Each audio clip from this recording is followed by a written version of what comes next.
छन्दसामपि मङ्गलानां जगर्दारो वन्दे वाणी विनायको।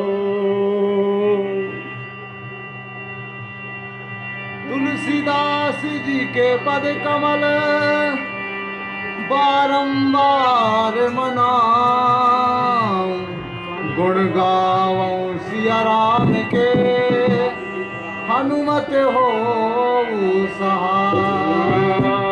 कर्पूर गौरम करुणावतारम संसार सारम भुजगेन्द्रहारम सदा वसंतं हृदयारविंदे भवं भवानी सहितं नमामि।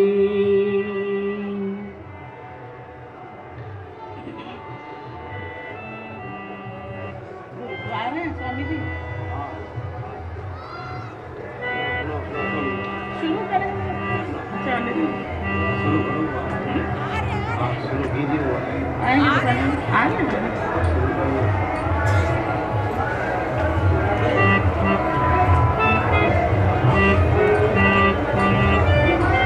आइए भाई, वर्तमान सतुआ बाबा को मेरा प्रणाम। स्वागतम स्वागतम स्वागतम स्वागतम, आए श्रीमान जी है आपका स्वागतम। स्वागतम स्वागतम स्वागतम स्वागतम, आए गुरुदेव जी है आपका स्वागतम। आए गुरुदेव जी है आपका स्वागतम। स्वागतम स्वागतम स्वागतम स्वागतम स्वागतम स्वागतम स्वागतम स्वागतम, आइए गुरुदेव जी है आपका स्वागतम। आइए, हमारे सम्मानीय दीदी जी मंचासीन हो चुकी हैं। अब उनके मुखारबिंदों से भक्ति का भक्त रस आप लोग पान करिए और प्रेम पूर्वक श्रवण करिए। सर्वप्रथम गुरु वंदना करते हैं। ब्रह्मानंदम परम सुखदम केवलम ज्ञान मूर्तिम द्वंद्वातीतम गगन सदृशम तत्त्वमस्यादि लक्ष्यम एकम नित्यम विमलचलम सर्वाधि साक्षिभूतम भावातीतम त्रिगुणरहितम सद्गुरुं तं नमामि। अखंड मंडलाकारं व्याप्तं येन चराचरं तत्पदं दर्शितं येन तस्मै श्री गुरुवे नमः। अभीष्ट सिद्धि मे देहि शरणागत वत्सले भक्त्या समर्पितुभ्यं यथाशक्ति गुरु पूजनम्। ओम नमो विघ्नराजाय सर्व सौख्य प्रदायिने दुष्टारिष्ट विनाशाय पराय परमात्मने लंबोदरं महावीर्यं नागयज्ञोपशोभितम् अर्धचंद्रधरं देवं विघ्न विनाशनम्।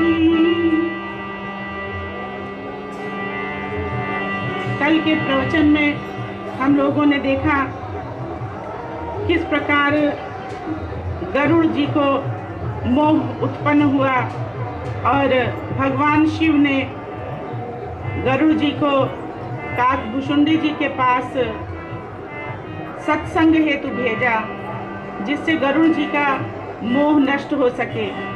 अपने से नीची योनि के पक्षी के पास जाके जब सत्संग किया गरुड़ जी ने, और तब उनके अहंकार का विनाश हुआ।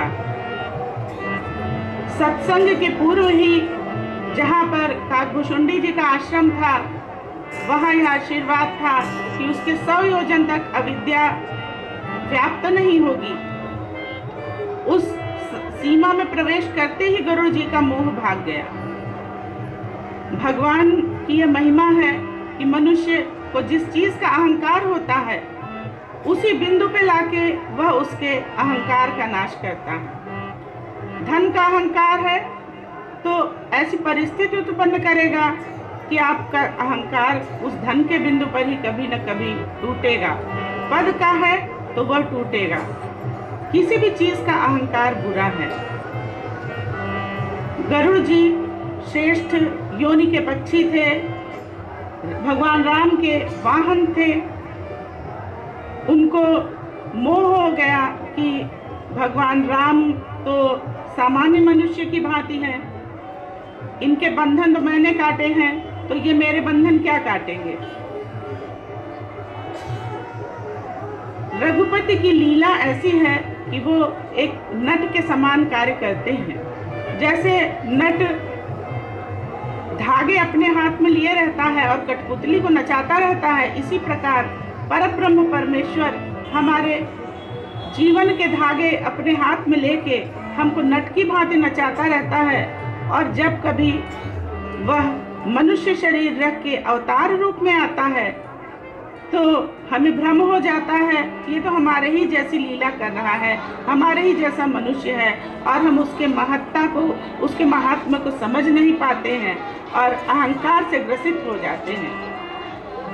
किंतु परब्रह्म परमेश्वर उस सूर्य के भांति है जिसके आगे बादलों का आवरण आ जाता है और हम कहते हैं सूरज छिप गया है, मगर सूर्य कभी छिपता नहीं है। हमारी आंखों के आगे एक आवरण पड़ जाता है कि सूर्य छिप गया है। सूर्य तो यथास्थान रहता है। किसी को पीलिया रोग हो जाए तो उसको सब कुछ पीला दिखाई देने लगता है और कहता है कि जगत सब पीला है, जबकि पीला नहीं होता। उसके स्वयं की आंखों पर पर्दे पड़े होते हैं और जगत पीला दिखाई देता है। इसी प्रकार बच्चे हाथ पकड़ के गोल गोल घूमते हैं तो उन्हें लगता है वो नहीं घूम रहे हैं, जगत घूम रहा है। नाव पे हम चलते हैं तो लगता है हम स्थिर हैं, आसपास का जगत घूम रहा है, जबकि जगत नहीं घूम रहा, हम स्वयं घूम रहे होते हैं। इसी प्रकार भगवान यथास्थान रहता है, उसमें कोई भी परिवर्तन नहीं आता है। ये तो हमारा भ्रम होता है, हम मोहवश मायावश ये समझते हैं कि हम भगवान की महत्ता को नहीं समझ पाते हैं और समझते हैं कि भगवान भी हमारे ही जैसा मनुष्य है, और जबकि भगवान लीला कर रहा होता है। मनुष्य शरीर रख के वह हमारे मोह का, हमारे अहंकार का, हमारे अज्ञान का नाश करने हेतु अवतार धारण कर लीला करते हैं भगवान। जब गरुड़ जी का मोह भंग हो गया तो काकभुशुंडी जी ने कहा कि कोई ऐसा नहीं है को जग जाहि न व्यापी माया। कोई ऐसा जगत में नहीं है जिसको माया नहीं व्याप्त हुई। गरुड़ जी जो काकभुशुंडी जी जो महाज्ञानी है कहते हैं कि मुझे भी मोह उत्पन्न हो गया था, और किस प्रकार मोह उत्पन्न हुआ उसका कथा उन्होंने बताई। बालक रूप के उपासक थे, भगवान राम के बालक रूप के उपासक थे काकभुशुंडी जी। जब अयोध्या में भगवान राम ने जन्म लिया, काकभुशुंडी वहां जाकर के उनकी लीलाओं को देखते थे और उसको देख देख के आनंदित होते थे। और जब काकभुशुंडी जी 5 वर्ष के राम नहीं हो जाते थे तब तक वहाँ रहते थे और उनकी लीलाओं का आनंद लेते थे। तो हमको भगवान से एक संबंध बनाना पड़ता है। जैसे जिससे हमारा संबंध है, भाई है, बहन है, पति है, पुत्र है, उनसे एक विशेष स्नेह होता है। ऐसे तो दुनिया में इतने लोग हैं, तो प्रभु से भी हमको एक संबंध जोड़ना पड़ता है। मीराबाई ने एक संबंध जोड़ा, कोई बेटे का संबंध जोड़ता है, कोई पिता का संबंध जोड़ता है, तो एक अपना संबंध बनाना पड़ता है, तब अधिक निकटता होती है प्रभु से। इसी प्रकार काकभुशुंडी जी उनके बालक रूप के उपासक थे और उनकी लीलाओं को देख देख करके आनंदित होते थे और उनको सुख की प्राप्ति होती थी। काकभूषुंडी जी बताते हैं कि जिस प्रकार माता अपने बच्चे के शरीर में यदि फोड़ा हो जाए तो उसको दबा के उसका व्रण निकालती है। बच्चे को बहुत कष्ट होता है, बहुत दर्द होता है और उसका दर्द देख के माँ को भी कष्ट होता है, किंतु भविष्य में बच्चा हमारा सुखी हो जाएगा इस कष्ट को सह के, इसलिए माता उसका व्रण दबाती है, उसको कष्टित करती है। कष्ट देने के उद्देश्य से नहीं करती है। और जब बच्चे का फोड़ा ठीक हो जाता है, बच्चा सुखी हो जाता है। इसी प्रकार हम सब भी भगवान के बच्चे की ही भांति हैं। हमारे जो आचरण है उनमें सुधार लाने के लिए भगवान हमको क्षणिक रूप में दिखाई देता है कि कष्ट दे रहे हैं, लेकिन उसके पीछे भी कुछ ना कुछ अच्छा ही होता है। एक दृष्टांत देना चाहूंगी आप लोगों को। एक राजा था और एक मंत्री था। राजा का अंगूठा कट गया। मंत्री ने कहा, अरे तो बहुत अच्छा हुआ कि अंगूठा कट गया। राजा बहुत अप्रसन्न हुए और मंत्री को जेल में डाल दिया कि भाई मेरा तो अंगूठा कट गया और ये कह रहा है कि बहुत अच्छा हुआ। तत्पश्चात राजा निकला अपने भ्रमण के लिए। कुछ लोग वहाँ काली का पूजन कर रहे थे और उनको बलि के लिए कोई पुरुष चाहिए था। उन्होंने राजा को पकड़ लिया और कहा कि इसकी बलि दे दी जाए।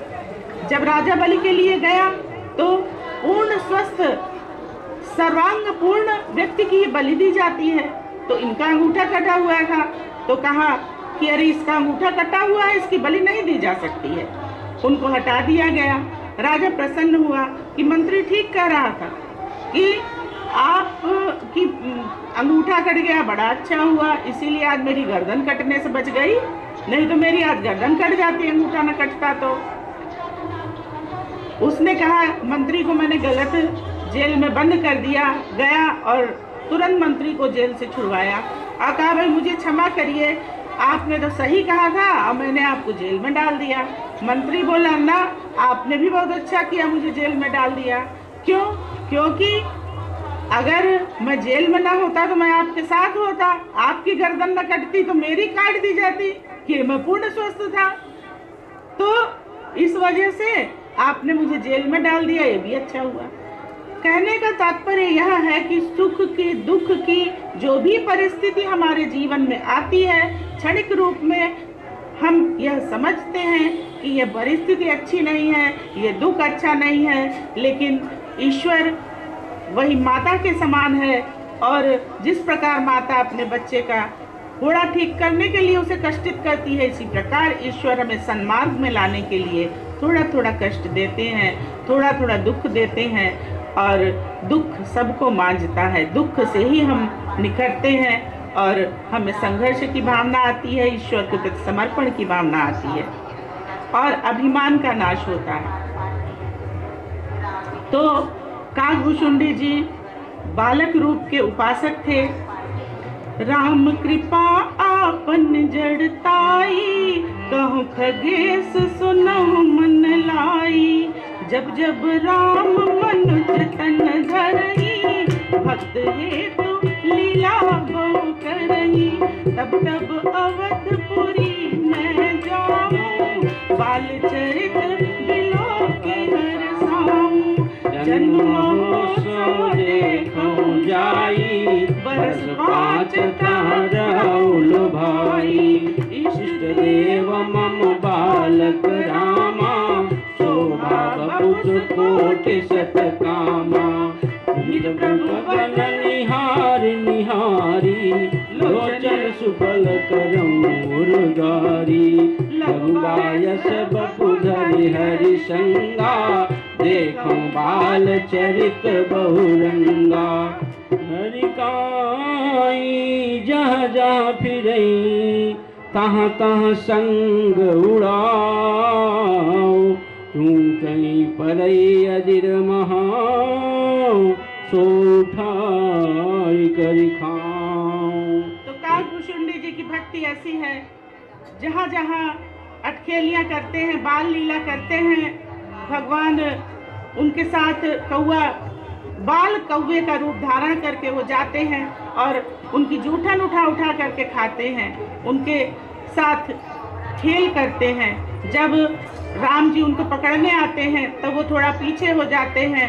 जब वो राम जी के चरण स्पर्श करने के लिए अपनी चोंच आगे ले जाते हैं तो भगवान राम थोड़ा पीछे हो जाते हैं। इस प्रकार राम जी काकभुशुंडी जी के साथ बाल लीला करते हैं। उनके सुंदर स्वरूप है उनका, राम जी का, और पीले रंग की झगुलियाँ उन्होंने पहनी हुई है और नीले नीले उनके नेत्र हैं और सबका मनमोहित करने वाली तोतली बोली है उनकी।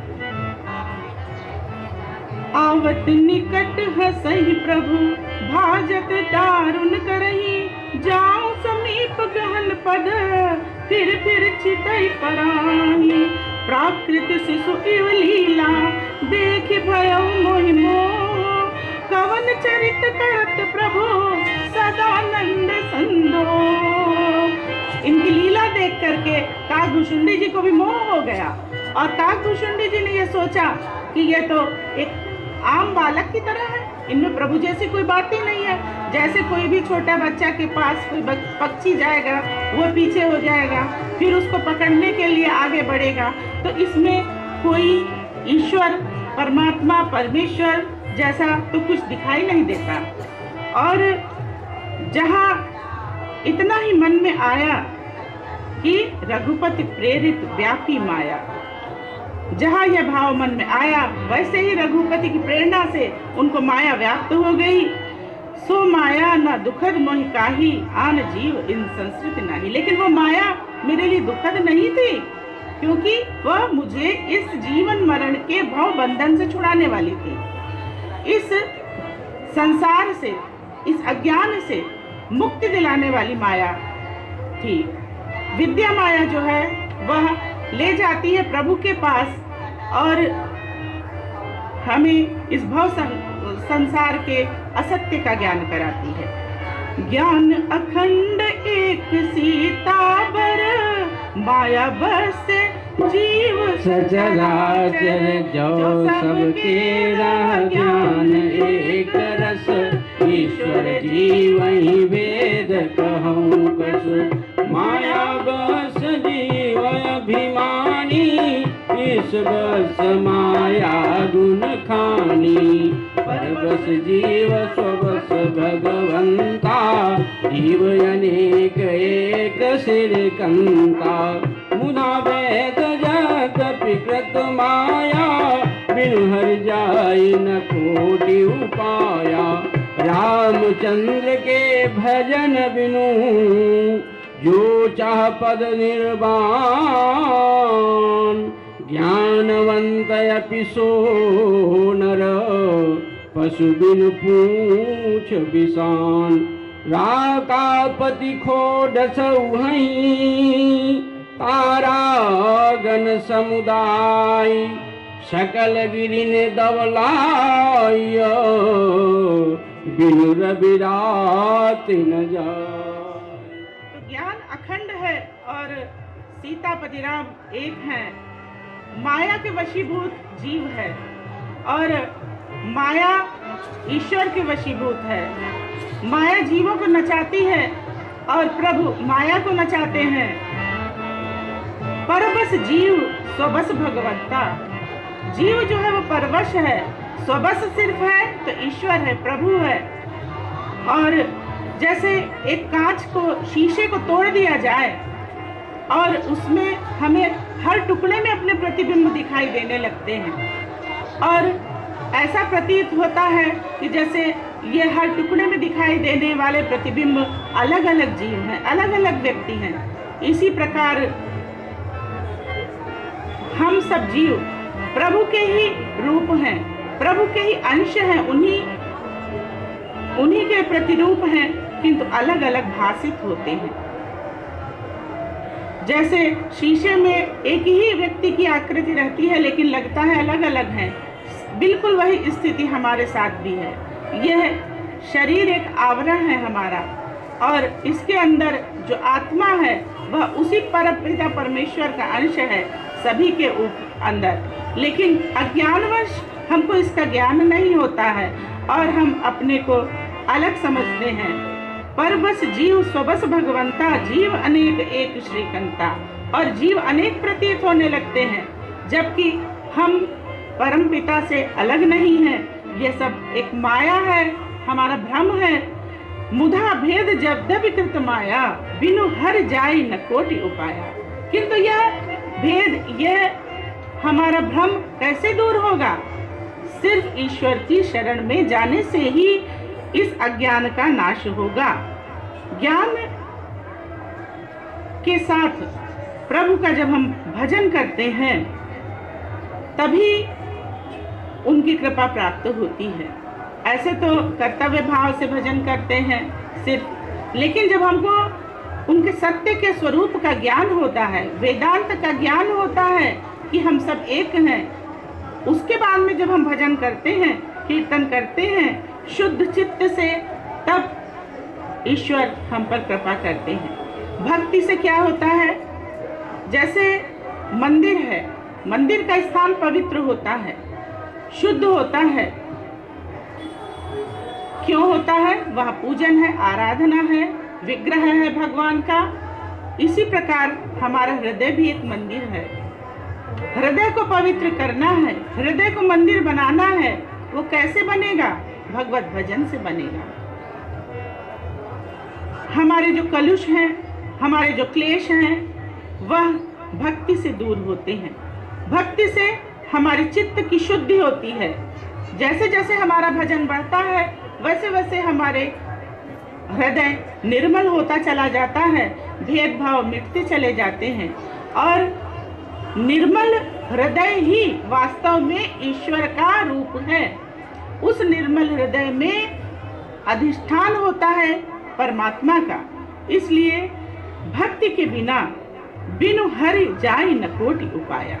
बिना भजन के, बिना कीर्तन के हम परम पिता परमेश्वर को नहीं प्राप्त कर सकते। हमारा अज्ञान नहीं नष्ट हो सकता है।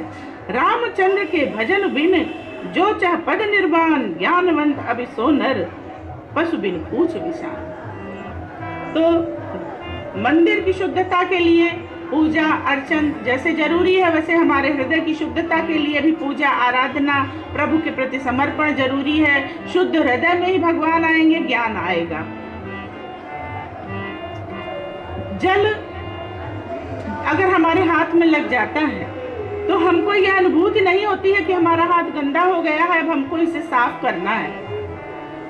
इसके अतिरिक्त हमारे हाथ में कुछ भी लग जाए तो लगता है अभी हाथ गंदा है, धुल ले। दूध को बड़ा शुद्ध माना गया, लेकिन हाथ भी में दूध भी लग जाए तो लगता है हाथ चिपचिपा रहा है, गंदा है, इसको साफ किया जाए। सिर्फ जल लगता है तब यह अनुभूति नहीं होती है कि हाथ गंदा है। इसी तरह प्रभु के भक्ति रूपी जल को जब हम हृदय में लगाते हैं तभी हमको यह शुद्धता की अनुभूति होती है, हमारे अंदर शुचिता आती है। छल कप मन से जब हम कपट और छल त्याग देते हैं, शुद्ध भाव से भक्ति करते हैं, तभी ईश्वर का प्रकाश हृदय में आता है। हरि सेवकई न व्यापी अविद्या, प्रभु प्रेरई व्यापई जीव विद्या। अविद्या कभी हरि के सेवक को नहीं व्यापती है, और इसी वजह से काकभूषुंडी जी कहते हैं कि मेरा इसी वजह से, भक्ति की वजह से मेरा नाश नहीं हुआ।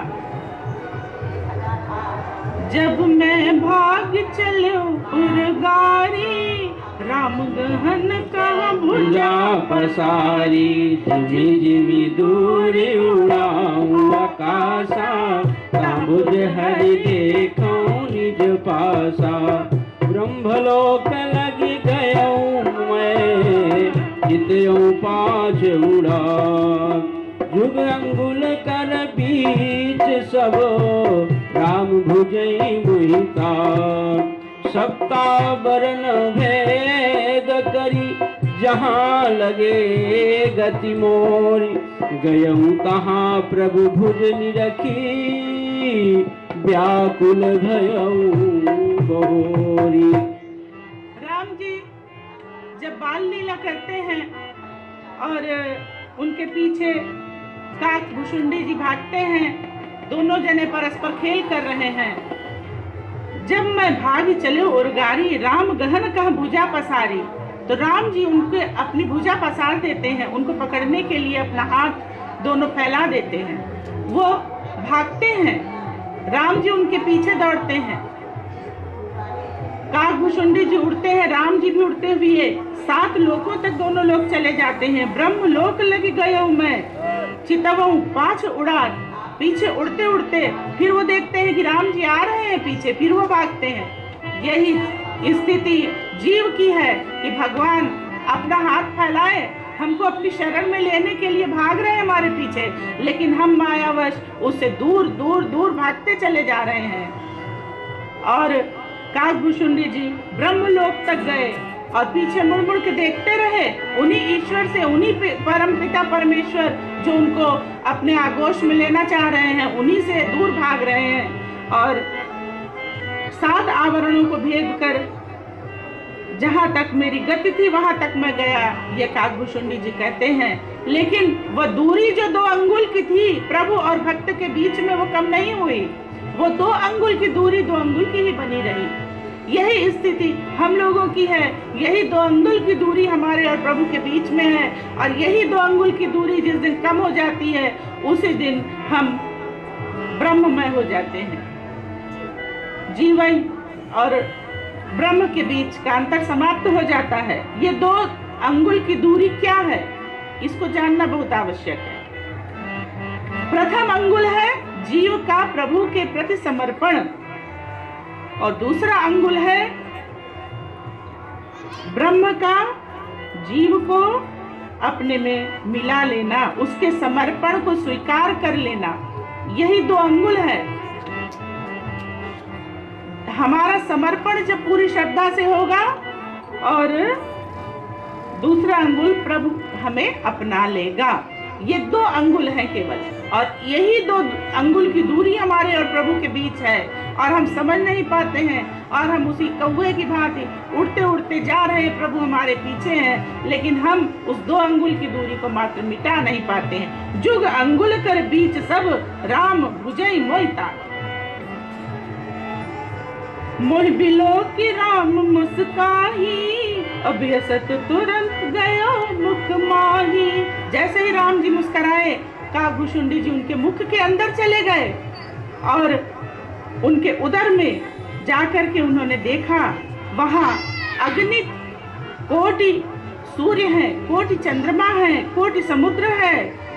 जाने कितने ऋषि मुनि हैं, जाने कितने युग हैं। 4 युग होते हैं, सतयुग, द्वापर, सतयुग, त्रेता, द्वापर, कलयुग। और एक कल्प में 4 युग होते हैं। उनके उदर के अंदर उन्होंने 27 कल्प देखे। 27 कल्पों में कितने युग हो गए। और उसके बाद में उन्हें ज्ञान प्राप्त हुआ। अब उन्होंने क्या क्या देखा उनके उदर में, इसका पाठ करते हैं। उदर माझ सुनो अंडज राया, देखो बहु ब्रह्मांड निकाया। अति विचित्रता लोक अनेका, रचना अधिक एक ते एका। कोटिन चतुरानन गौरीसा, अग्नित उड़गन रविरंग नीसा। अग्नित लोकपाल जम काला, अग्नित भूधर भूमि विशाला। सागर सरिसन विपिन अपारा, नाना भांति सृष्टि विस्तारा। शिव मुनि सिद्ध नाग नर किन्नर, 4 प्रकार जीव सचराचर। जो नहीं देखहि नहीं सुना, जो मनहु न समाई। सो सब अद्भुत देखऊं, बरनि कवन विधि जाय। एक एक ब्रह्मांड महु रहूं बरस सतैक, यही विध देखत फिरऊं मैं अंड कटा अनेक। मैंने उनके उदर में, पेट में अनेकों जगत देखे, अनेकों पृथ्वी देखी, अनेकों सूर्य देखे। माया के स्वामी कृपाल भगवान राम जब मुस्कुराए दोबारा तो काकभूषुंडी जी उनके मुख से बाहर आ गए। धरन परई परु मुख आव न बाता, त्राता ही आरत जन त्राता। धरनी पर पड़े वो और अचंभित थे, उनके मुख से कोई बात ही नहीं आ रही थी, कुछ कह ही नहीं पा रहे थे वो, क्योंकि इतना विराट रूप प्रभु का देख के वो आए थे। प्रेमाकुल प्रभु ने अपनी निज माया की प्रभुता को रोक दिया और उनको सामान्य स्थिति में आने दिया। और कर सरोज प्रभु मम सिर धरयो, दीन दयाल सकल दुख हरयो। अपने हथेलियों को उनके सिर पे रखा और आशीर्वाद दिया, और उनके हथेलियां सिर पे रखते ही काकभूषुंडी जी के समस्त दुखों का नाश हो गया। दीन दयाल प्रभु ने उनके समस्त दुखों का हरण कर लिया। मैं यहाँ इस कथा से थोड़ा हटके कुछ बताना चाहती हूँ। मेरे गुरुदेव स्वामी सतुआ बाबा जी भी कर सरोज प्रभु मम सिर धरयो, दीन दयाल सकल दुख हरयो। ऐसे ही उन्होंने भी मेरे सिर पर हाथ रखा और सकल दुखों का हरण किया। सतुआ बाबा जी अपने कर कमलों को जिसके सिर पे रख के आशीर्वाद दे देते थे, उसके दुख हरण हो जाते थे और पूरे शरीर में एक अजब अनुभूति हो जाती थी। और मैंने उनका यह आशीर्वाद कई बार प्राप्त किया। यह पंक्तियां जब मैं पढ़ती हूँ तो मुझे काकभूषुंडी जी और राम जी का यह प्रकरण जब पढ़ती हूँ तो मुझे सतुआ बाबा का और अपना वो मिलन याद आ जाता है। और वो भी भगवान शिव का ही रूप थे, काशी के शिव कहे जाते हैं। और यह मेरा सौभाग्य है कि उन्होंने मुझे इसी प्रकार आशीर्वाद दिया। कर सरोज प्रभु मम सिर धरयो, और दीन दयाल सकल दुख हरयो। इन राम मोहि विगत मोहा, सेवक सुखद कृपा संदोहा। प्रभुता प्रथम विचार विचारी, मन महा होई हर्ष अति भारी। भगत बचलता प्रभु कह देखी, उपजी ममौर प्रीत विषेखी। सकल नयन पुलकित कर जोरी, कीन्हु बहु विध विनय बहोरी। सुनि सप्रेम मम बानी, देख दीन निज दास। वचन सुखद गंभीर मृदु, बोले रमा निवास। काकभूषुंडी मांगु बर, अति प्रसन्न मोहि जानि। अनिमादिक सिद्धि अपर रिधि, मोक्ष सकल सुख खान। काकभूषुंडी जी को भगवान राम ने जब आशीर्वाद दिया और काकभूषुंडी जी को जब ज्ञान प्राप्त हुआ, तत्पश्चात भगवान ने उनसे कहा कि अब तुम मुझसे कोई भी वर मांगो, वरदान मांगो, मैं तुमको दूंगा। अनिमादिक सिद्धि अपर रिधि, रिद्धि सिद्धि मोक्ष, जो समस्त सुखों की खान कहे जाते हैं, उनमें से आप जो कुछ भी मांगिए आपके लिए हाजिर है। ज्ञान विवेक वैराग्य और विज्ञान यानी कि तत्व ज्ञान। मुनि दुर्लभ गुण जे, मुनियों को भी जो गति दुर्लभ है आज मैं तुमको सब देने के लिए तैयार हूँ। आज देव सब संशय नाही, मांगू जो भाव मन माही। जो आपके मन में भाव है मांगू जो, तो ही भाव मन माही। मैं आज सब देने के लिए तैयार हूँ। मगर काकभूषुंडी जी भोगी तो थे नहीं, वैरागी थे, तो उनके लिए सारी सिद्धियां व्यर्थ हैं। उनके लिए क्या उन्होंने मांगा? प्रभु कह देन सकल सुख सही, भगति आपनी देन काही। काकभूषुंडी जी ने कहा कि आपने मुझे सब कुछ देने के लिए कहा, रिद्धि सिद्धि मोक्ष ज्ञान विवेक वैराग्य, किंतु अपनी भक्ति देने के लिए नहीं कहा। भक्ति क्या है? भक्ति सरल समस्त सुख की खान जो है वह भक्ति ही है। अब भक्ति आपने देने के लिए नहीं कहा। भक्ति है सरस होती है, रस आता है, और जब भक्ति में रस आने लग जाए तभी ईश्वर की कृपा माननी चाहिए। और भक्ति देने के लिए काकभूषुंडी जी को राम जी ने कहा ही नहीं। और भगतिहीन गुण सब सुख ऐसे, लवन बिना बहु व्यंजन जैसे, भजनहीन सुख कौने काजा, विचार बोलो खगराजा। जो प्रभु होई प्रसन्न वर देहूँ, मोह पर करहूँ कारुणेहूँ। मन भावत बर मांगऊँ स्वामी, तुम उदार और अंतर्यामी। अविरल भगत विशुद्ध तब, श्रुति पुराण जो गावो। जेहि खोजत जोगी समुनि, प्रभु प्रसाद को पाओ। भगत कल्पतरु प्रणत हित, कृपा सिंधु सुख धाम। सोई निज भगति मोहि प्रभु, देहु दया करि राम। तो भगतहीन सुख कौने काजा, भगति के बिना कोई भी सुख किस काम का। जैसे भोजन में नमक न रहे तो भोजन का स्वाद नहीं रह जाता है, उसी प्रकार जीवन में भक्ति न रहे तो जीवन का कोई अर्थ नहीं रह जाता है।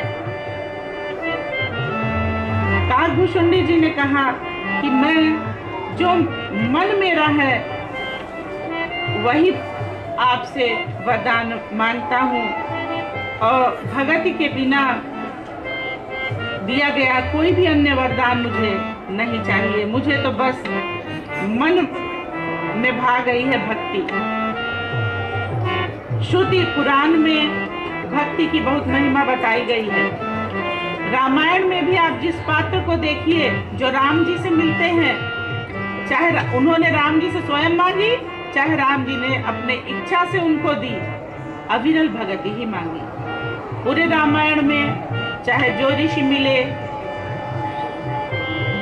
शबरी मिली, मतलब या तो राम ने स्वयं अपनी इच्छा से दिया तो अविरल भगति, बहुत प्रसन्न हुए किसी को तो अविरल भगति दी, और कोई ज्ञानी है वो मिला राम से, राम उससे प्रसन्न हुए तो वर मांगने को कहा तो अविरल भगति मांगी। क्यों? भगत बच्छला है, प्रभु भगत के ऊपर बहुत स्नेह रखते हैं, और भक्ति ही सकल सुख की खानी है। और योगी मुनि सभी के लिए यह भक्ति बहुत दुर्लभ है।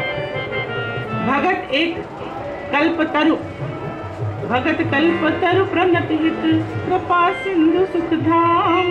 सोई निज भगति मोहि प्रभु, देव दया करि राम।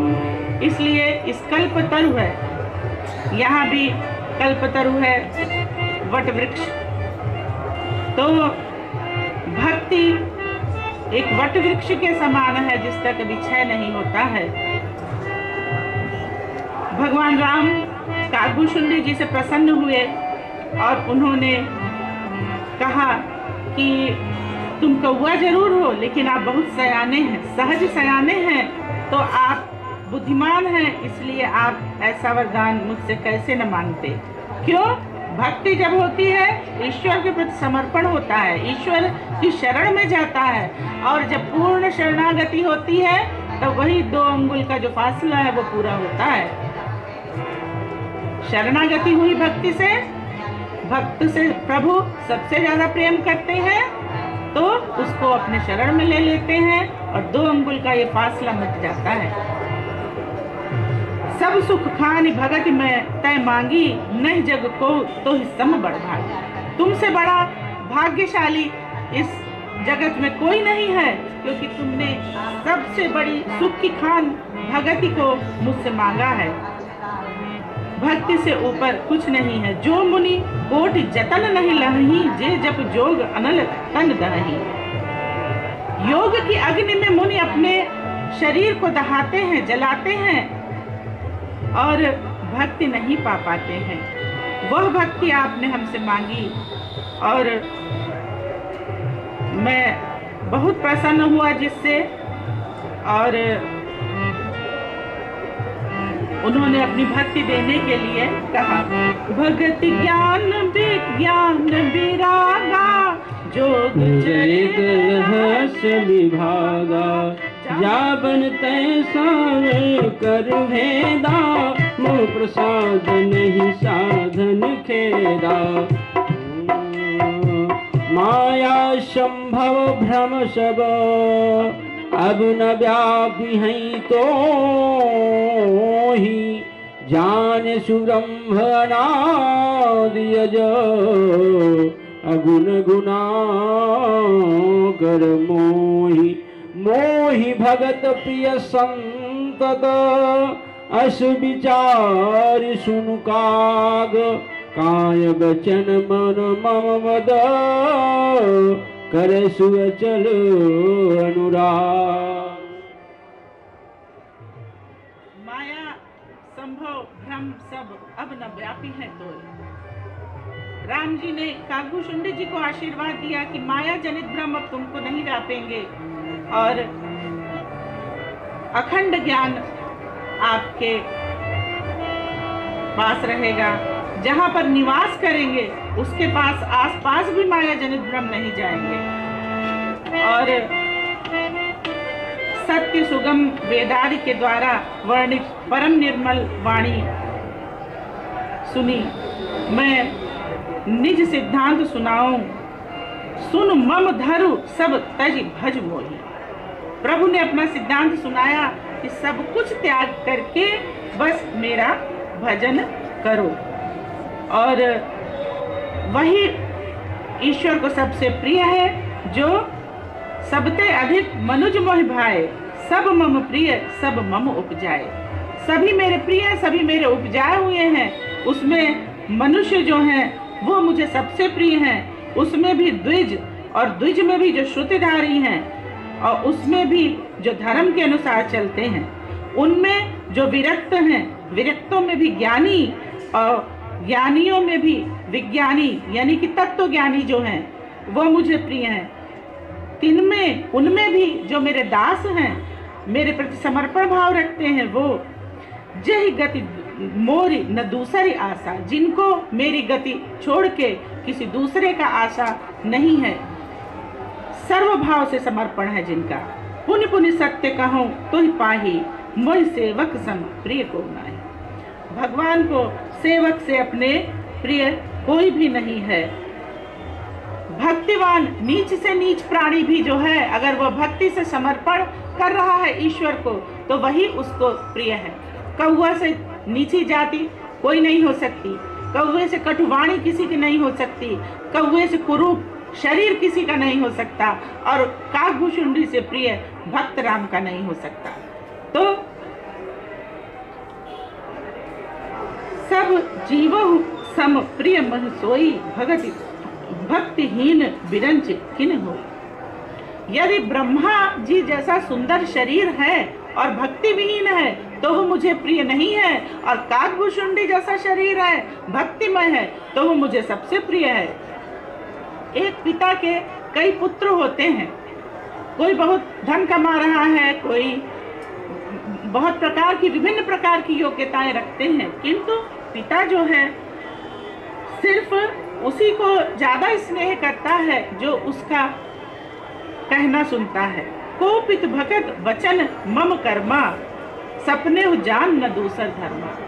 जिसके पास पिता के वचन के अनुसरण के सिवा कोई दूसरा धर्म नहीं है, पिता उसी को सबसे अधिक स्नेह करता है।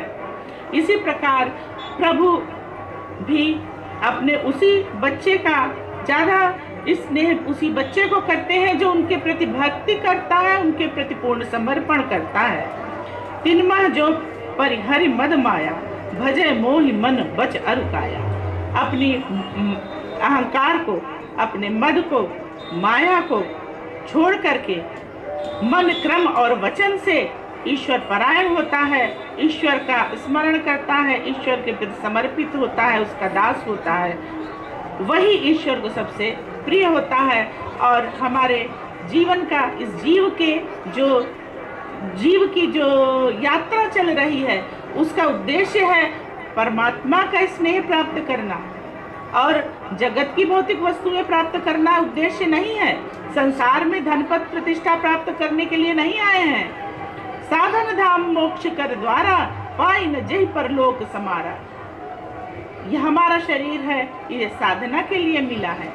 इससे साधना करके अगर हम अपना मोक्ष, परलोक नहीं संभालते हैं, मोक्ष नहीं पाते हैं, तो यह शरीर हमारा व्यर्थ है। इसीलिए वो कहते हैं सर्व भाव भज कपट तजी, मोह परम प्रिय सोई। सर्व भाव से कपट तज के जो मेरा भजन करता है, वही मुझे सबसे प्रिय है। सत्य कहो खग तोहि, सुच सेवक मम प्राण प्रिय। अस विचार भज मोहि, परिहरि आस भरोस सब। और सारा आशा, सारा भरोसा छोड़ करके सिर्फ मेरा भजन करें, उसी में आनंद है, उसी में जीव की परम गति है, उसी में के द्वारा हम अपने आत्म स्वरूप में प्रतिष्ठित होंगे और परमात्मा को पाके पावत तुम्हि हो जाई। पावत तुम्हि हो जाई, तो ये 2 अंगुल का जो फासला है मिट जाएगा और हम स्वयं परमात्मा के स्वरूप हो जाएंगे। हमारे संत उन्हीं के स्वरूप हैं। हमारे पर पृथ्वी पर जो साधना करते हैं, वास्तविक अर्थों में जो संत हैं, वो उसी पर विधा पिता परमेश्वर का ही रूप हैं। वो जानत तुम्हि हो जाई हो चुके हैं। उन्हीं सिद्ध संतों में मेरे गुरुदेव स्वामी सतुआ बाबा भी थे, जो तत्व ज्ञान में सदैव प्रतिष्ठित थे, इस लक्ष्य को प्राप्त कर चुके थे। कबहु काल ना व्यापै तोई, सुमिरे भजे से निरंतर मोहि। जो मुझे निरंतर भजन करेगा, उसको कभी काल नहीं व्यापेगा। काकभूषुंडी जी को यह आशीर्वाद मिला। उनको भगवान ने कहा, कबहु काल ना व्यापै तोई, सुमिरे भजे से निरंतर मोहि। तुमने निरंतर मेरा भजन किया, सुमिरन किया, इस वजह से तुमको कभी भी काल नहीं व्यापेगा। प्रभु के अमृत रूपी वचन को सुनते नहीं थकता है कोई। और काकभूषुंडी जी का शरीर हर्ष से पुलकित हो रहा है। और चितई मातुला, और उसके बाद में वह बाल लीला करने लगते हैं पुनः। राम जी ऐसा दिखाते हैं जैसे वह ईश्वर है ही नहीं। पुनः अपनी माता से कहते हैं, चितई माँ तू लागी है कि भूखा, और पुनः बाल लीला करने लगते हैं, जिससे कि इसी उनकी लीलाओं से हम लोग भ्रमित हो जाते हैं। जब भगवान अवतार लेते हैं तो समझ नहीं पाते हैं कि ये ईश्वर हैं, और उनको अपने सदस्य सामान्य मनुष्य समझ लेते हैं। राम प्रसाद भगत उर्पाई, प्रभु पद बंदे निजाश्रम आयो। राम की भक्ति पाके काकभूषुंडी जी अपने आश्रम पहुँचे। तब ते मोहिन व्यापी माया, जब ते रघुनायक अपनाया। यह सब गुप्त चरित मैं गावा, हरि माया जिम मोहि न चावा। निज अनुभव अब करऊं खगेसा, बिनु हरि भजन न जाहि कलेसा। राम कृपा बिनु सुन खगराई, जानि न जाई राम प्रभुताई। जाने बिनु न होई परतीति, बिन परतीत होए नहीं प्रीति। प्रीत बिना नहीं भगत दृढ़ाई, जिम खगपति जल कै चिकनाई। बिनु गुरु होई कि ज्ञान, ज्ञान की होई विराग। बिनु गावहि वेद पुराण सुख, कीलहि हरि भगति बिनु को विश्राम की पा।